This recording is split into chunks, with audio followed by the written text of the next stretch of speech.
Mental health and depression ఈ రెండు wait లాస్లో key రోల్నే play చేస్తాయి. డిప్రెషన్ మెడికేషన్స్లో ఉన్నా కూడా వెయిట్ లాస్ అవ్వరు, కొంచెం వెయిట్ గెయినే అవుతారు.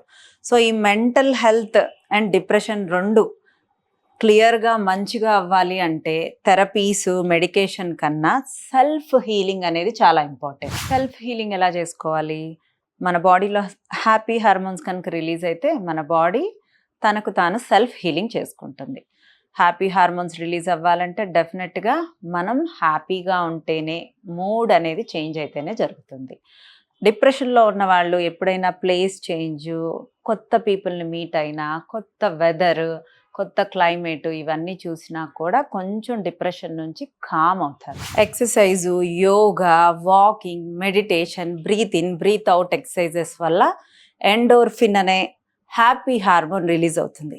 ఇది బాడీని చాలా కామ్ అండ్ లైట్ వెయిట్ చేస్తుంది. సెకండ్ వన్, మనం గ్రూమింగ్ అయ్యి ఎవరైనా మనకి వావ్ అనే కాంప్లిమెంట్ ఇచ్చినా, మనని అప్రిషియేట్ చేసిన డోపమైన్ హ్యాపీ హార్మోన్ రిలీజ్ అవుతుంది.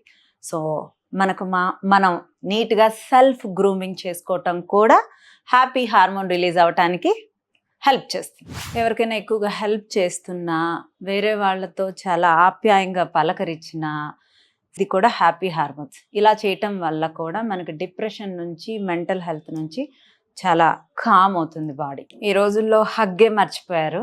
హగ్ చేసుకున్నా, షేక్ హ్యాండ్స్ ఇచ్చిన, టచ్ వల్ల కూడా సెరటనిన్ అనే హార్మోన్ రిలీజ్ అవుతుంది. కిస్ చేసిన, మన చిల్డ్రన్స్ని కిస్ చేసిన, హగ్ చేసిన, మనకు కావాల్సిన వాళ్ళని హగ్ చేసినా కూడా ఈ హార్మోన్ రిలీజ్ అవుతుంది.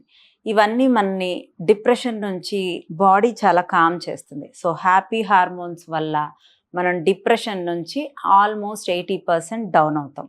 మెడికేషన్ కన్నా self healing is far better. So happy hormones release అవ్వటానికి మిమ్మల్ని మీరు గ్రూమ్ చేసుకోండి.